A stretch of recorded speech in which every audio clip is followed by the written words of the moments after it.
Assalamualaikum warahmatullahi wabarakatuh. Halo semuanya, saya Ahmad Mulisin dari kelas C Fakultas Hukum Universitas Bangka Belitung. Di sini saya akan menjelaskan materi tentang 3 prinsip utama hak asasi manusia menurut Rona Kasmit. Di antaranya ada prinsip kesetaraan atau equality, yang kedua ada prinsip diskriminasi, dan yang terakhir ada prinsip kewajiban positif setiap negara. Baiklah, langsung saja ke penjelasannya. Yang pertama ada prinsip kesetaraan atau equality. Prinsip kesetaraan atau equality adalah salah satu prinsip utama dalam hak asasi manusia. Ini berarti bahwa setiap individu tanpa memandang ras, agama, jenis kelamin, orientasi seksual atau karakteristik pribadi lainnya memiliki hak yang sama dan layak diakui, dihormati, dan dilindungi oleh hukum dan masyarakat. Prinsip ini termasuk dalam banyak dokumen hak asasi manusia seperti Deklarasi Universal Hak Asasi Manusia PBB. Prinsip ini juga bertujuan untuk menghapus diskriminasi dan ketidaksetaraan dan mungkin ada dalam masyarakat, sehingga setiap orang memiliki peluang yang sama untuk berkembang, berpartisipasi dan dalam kehidupan sosial, politik, dan ekonomi, dan menikmati hak-hak dasar seperti hak atas kehidupan, kebebasan, dan pelindungan hukum. Yang kedua ada prinsip pelanggaran diskriminasi, yaitu salah satu komponen kunci dalam hak asasi manusia. Ini berarti bahwa setiap individu memiliki hak untuk tidak dikenal perlakuan diskriminatif yang didasarkan pada berbagai karakteristik seperti ras, warna kulit, agama, jenis kelamin, orientasi seksual, atau karakteristik lainnya. Prinsip ini telah diakui dalam banyak instrumen hak asasi manusia internasional, termasuk Deklarasi Universal Hak Asasi Manusia PBB. Juga pentingnya prinsip pelarangan diskriminasi ini adalah untuk memastikan bahwa semua individu memiliki peluang yang sama untuk berpartisipasi dalam masyarakat tanpa adanya hambatan atau ketidakadilan yang didasarkan pada karakteristik pribadi mereka.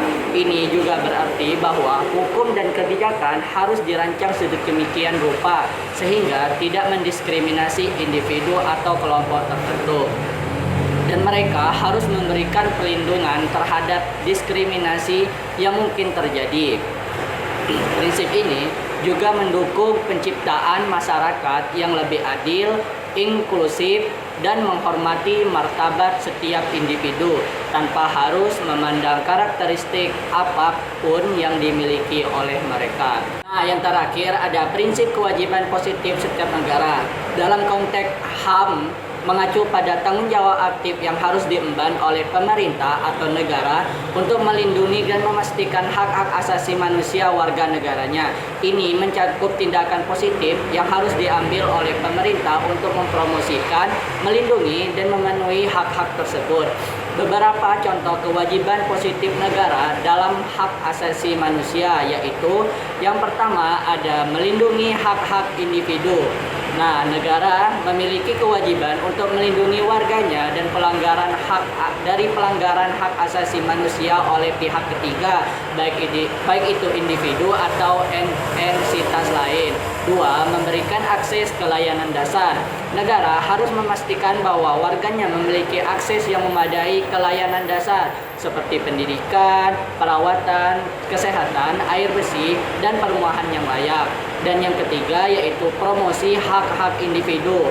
Pemerintah harus mengambil langkah-langkah untuk mempromosikan kesadaran akan hak-hak asasi manusia dan nilai-nilai yang terkait dengannya. Dan yang keempat yaitu keseimbangan antara hak individu dengan kepentingan umum. Negara juga harus menemukan keseimbangan antara hak-hak individu dengan kepentingan umum atau keamanan negara. Yang terakhir yaitu mengadopsi hukum dan regulasi yang sesuai. Negara harus memiliki sistem hukum yang sesuai dengan standar hak asasi manusia internasional dan mengadopsi regulasi yang melindungi hak-hak individu serta memberikan jalur untuk mengajukan keluhan dan memperoleh kompensasi jika hak-hak tersebut dilanggar. Baiklah, demikian penjelasan materi dari saya tentang 3 prinsip utama hak asasi manusia menurut Rona Kasmit. Mohon maaf apabila ada kata yang salah. Saya akhiri. Wabillahi taufiq wal hidayah. Wassalamualaikum warahmatullahi wabarakatuh.